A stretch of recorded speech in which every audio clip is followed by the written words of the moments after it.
Hello and welcome to another episode of City Report. This is Öykü, your local host from Istanbul, Turkey, and today we're gonna travel through Istanbul together.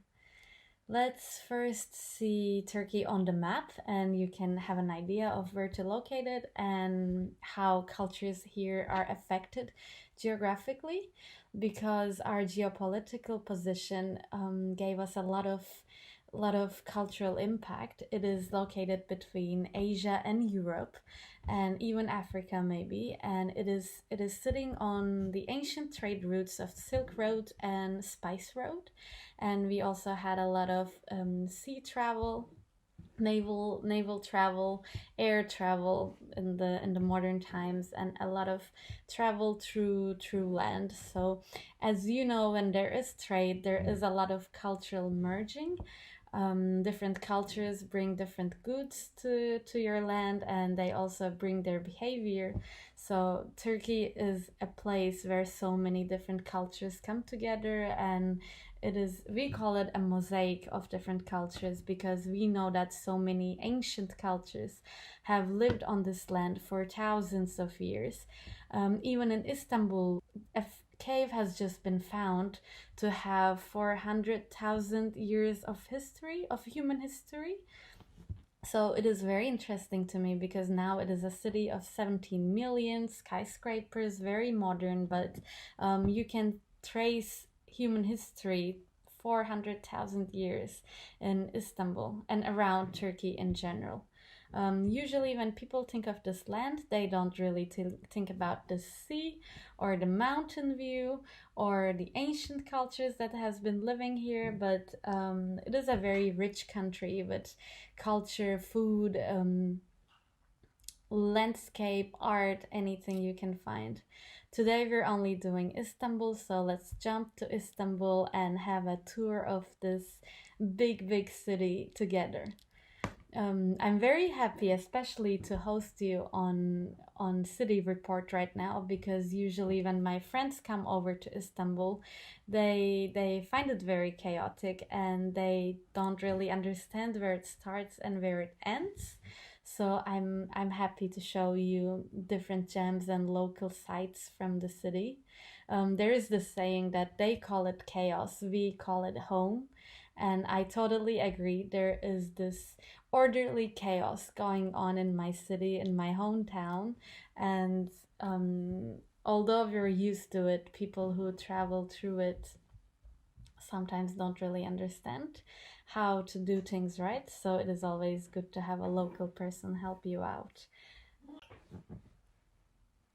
First thing to start with, I'm gonna start our tour from the Asian side, both because it is where I live and also because one thing about Istanbul when foreigners visit here is that they usually stick to the European side and they don't visit the Asian side, which makes them miss the great boat ride between the two continents and the great Bosphorus view. Usually, my friends ask me if they need a passport to cross or if they need any permission, anything like that. But it has nothing to do with that. You just go to the pier, the ferry landing, and you just take a ticket for like €1, maybe not even a euro, and you take a 20-minute very short boat ride in between the two continents. Turkish people use this a lot to go to work, to go to their home, to just like walk around, see the Bosphorus, see the sea. It is a very common method of transportation here, so I would love you to try that out. For that reason, we're starting our tour from the Asian side, from one of the centers of Istanbul called Kadıköy. And in this part, you will see a lot of bookstores, old record stores, antique stores, live streets where you can see so many different people getting together. Anywhere you look will be like a photo frame because you can see some story there. You can see opposites existing together, opposite kind of people, opposite kind of architecture. It's just a very rich place in Istanbul. It also has two of my favorite cinemas. One of them is called Rex and the other is called Kadıköy Cinema. They are both old cinemas and they're just cinemas, which is something I like because nowadays we have cinemas just in like shopping malls or anything like that, but these places exist as cinemas, which is very important to me since I'm a filmmaker. And we also have an opera house, which is also old, and I really like spending time there too. Usually, a good day for me spent in Kadıköy is where I grab a book from a bookstore, maybe an old bookstore, because here we also have these old bookstores a lot, like second-hand, fifth-hand books, like and record stores. So I would pick a book, a record, and sit at a cafe. We have so many cafes here, both because Turkish coffee is very famous and also because it's just a casual stopover. And I just drink some coffee, like watch people, observe people, read my book, and then meet my friends at night. Um, Kadıköy is also very alive at night, and if you would like to go for dinner or like some casual hangout, you would have two options. One would be to go to a local bar where you can either catch a famous Turkish band or an artist, or just like an artist that is just starting out, and one of the bars just give them some space to get their audience. If you feel experimental, you should do that and like discover some really good musicians. Or the second would be a rakı and balık night, where rakı is our national alcoholic drink, which has 40% alcohol. So you should be careful with it. It is very strong. You can either drink it by adding water next to it or just like without any water, but you shouldn't drink too much if you're not used to it. We usually have this dinner table with some rakı, some meze, which is like an appetizer, with hot appetizers and then some fish coming after and then some desserts. You listen to music, you either talk about your sorrows or your happinesses. There's not really in between. People usually get very emotional and they listen to their favorite music and they get together with their friends. We do that once or twice a week. Usually, it is very common to have a rakı balık night among locals, and I would definitely advise you to try it out. You could do it in Kadıköy, or you can follow my trail now, and you can do it in the European side as well. For the itinerary I created for you, we start out our day in Kadıköy, but we cross with the boat to the European side. You have several options to cross to when you take the boat. You can go to Beşiktaş, which is another center. You can go to Karaköy and you can go to Eminönü. And you can also take a boat ride along Bosphorus, which will take you towards the second bridge.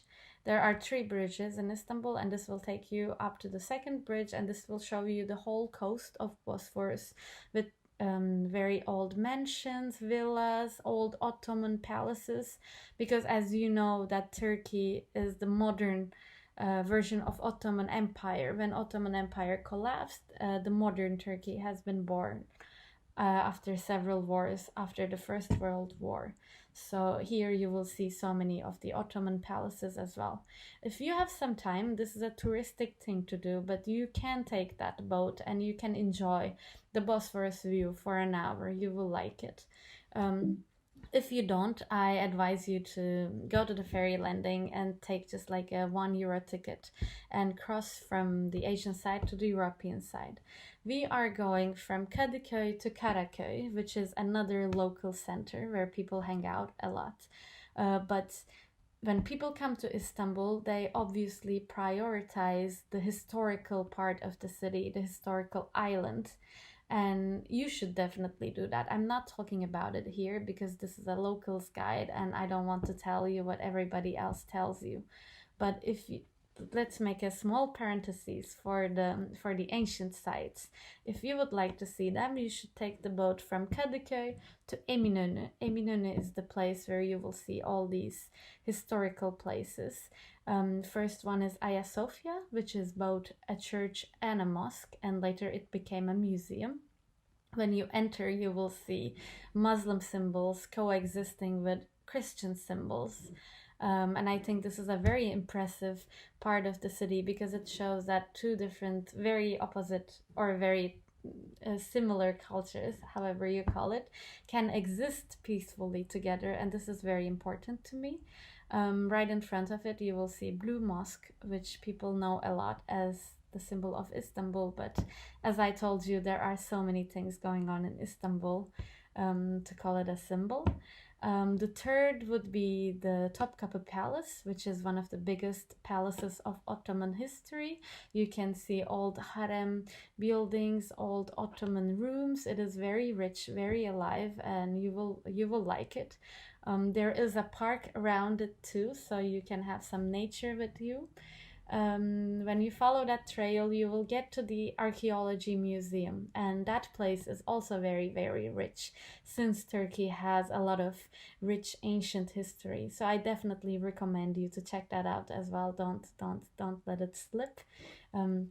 You should see it. And when you come back towards the central, you will get to a place called Yerebatan Cistern.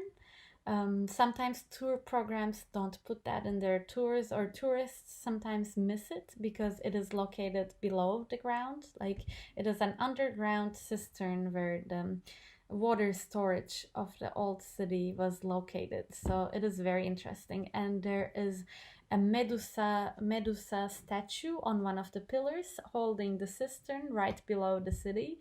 And I think that's a very interesting sight too.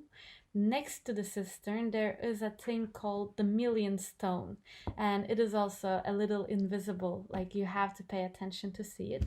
But it is very important because it signifies that Istanbul used to be like the Greenwich of Roman Empire, because we had the Roman Empire ruling over in Turkey and in Istanbul for hundreds of years, and Istanbul was the capital of East Roman Empire, and they just made the city very beautiful, and they put all these things that signify that it is a central place for Roman Empire.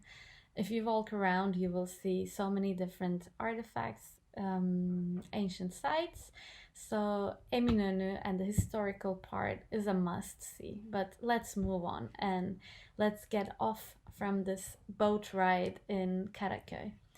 While you are going from Kadıköy to Karaköy by boat, the first interesting thing you will see will be this train station, the old train station called Haydarpaşa train station. It's very beautiful. It's an architectural gem and it has a lot of history.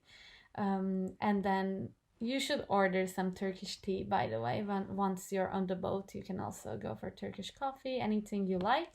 The road takes 20 minutes and it has magnificent views, so you should enjoy it as much as you can.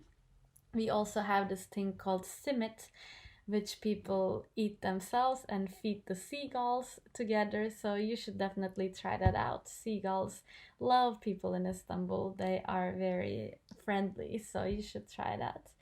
You will see the Maiden's Tower, which is also an ancient place. It has some old history about a princess living on that little island by herself, and now we have obviously, like, through the years it's changed a bit, and now it is a restaurant, so you can try that place as well. Moving on, while approaching Karaköy, you will see a big tower. It is called the Galata Tower, and it is from 1300s, so it is several hundreds of years old, and it is a very important part of the city, again, for the trade relations with Italy and Europe. Also, there is this legend that a guy who's called Evliya Çelebi, who wanted to jump from that part of the city, from that huge tower, with wings, and he tried to fly over, Bosphorus from Europe to Asia. And I don't know if that's true, but it is a story. Once you get off in Karaköy, there are two options to go up the hill because Istanbul has a lot of hills, and where we're going from Karaköy ferry is called Taksim. It is you probably have seen the photos of Istiklal Street. It has this famous red tram and it is like very crowded. It is a narrow street, but it has a lot of people walking around. So this is where we're trying to go. Before we do that, I recommend you to get some börek and some Turkish tea or Turkish coffee. In Karaköy, around the ferry landing, you will see so many börek shops. It is this Turkish pastry. You can have it cheese, potatoes, meat, vegetables, whatever, but it's just like a nice appetizer for a stopover, and you should do that. Once you finish your food, we have two options to go from Karaköy to Istiklal Street. One is a tram. It is the second oldest tram in the world, and it will take you like 2 minutes to go up. And the second is to walk around Karaköy a little bit, walk up towards the Galata Tower, where you can get right next to the tower, and then continue walking up a street filled with musical instrument shops and walk up towards the Istiklal Street. I prefer the second one because Karaköy is famous with the Modern Art Museum located there, the Pera Museum, and it used to be a very international center in the 1920s. It hosted many embassies, many international hotels. And if you know about the Orient Express, which is this train route going from Europe until Egypt, I think, I'm not sure, until Iraq maybe, and it is this old train route which I really enjoy. It brought people from Europe to Istanbul in 1920s, 1930s, 50s, and they usually ended up at this Pera Palace Hotel, which is one of the landmarks of Istanbul and which is one of my favorite places. If you have some time, you should go there to get a tea, a cocktail, some food. It has a beautiful restaurant. It is a place where Mustafa Kemal Atatürk, who is the founder of modern Turkey, have stayed, and then Greta Garbo, Ernest Hemingway, reporting on the First World War in Turkey, have stayed there. Agatha Christie, the famous writer, stayed at a hotel right across Pera Palace, but she has a room dedicated to her in Pera Palace, and this has some story as well. Atatürk also has a museum room in Pera Palace, so I definitely recommend you to visit this hotel museum. And then you can walk up towards Istiklal Street, which is very famous with the red tram and all the embassies and art galleries, cultural centers, exhibitions, people making music on the street, the German patisserie, and some old bookstores again, which hold, this one is my favorite. It is called Denizler Bookstore, and it holds many ancient travelers' books and travelers' items. So many items from the Orient Express, from Pera Palace, so many interesting things. So I definitely recommend you to walk all the Istiklal Street, and just look around, watch people, observe everything, because it is again a very diverse place. You will see many tourists, you will see Arabic tourists as well as European tourists, local Turkish people, people selling food. It is just photographs everywhere, you know. It is the city of opposites, so you should just get lost and you should just see where this city takes you. Once you walk around a little bit, I recommend you to walk down towards the sea, because I want to show you so many things, but you don't have to do all of these in one day. But if you walk down, you will be walking towards dinner now around this time, and we have this place called Arnavutköy, famous with its small, like mansion like old houses, like 3-4 floors. very different from whatever you will see in Istanbul. They are looking over Bosphorus. There is a very beautiful walking trail along Bosphorus, so you should definitely walk along that path. You can go there by car, by bus, by bike, anything you want as well. You should just walk along it, and then you can get to a fish restaurant. There are many fish restaurants located on this side, and here I recommend you to do a rakı table with some appetizers, with some Turkish rakı. Rakı is the Turkish version of uzo or rakia from Balkans. And have some fish, have some dessert. Just treat yourself to this good food because you will be looking at a mesmerizing view and just end your day. Just watch the sunset. Look at the bridge that connects Europe to Asia. Look at all the people walking around you. You will probably be sitting on the second or third floor.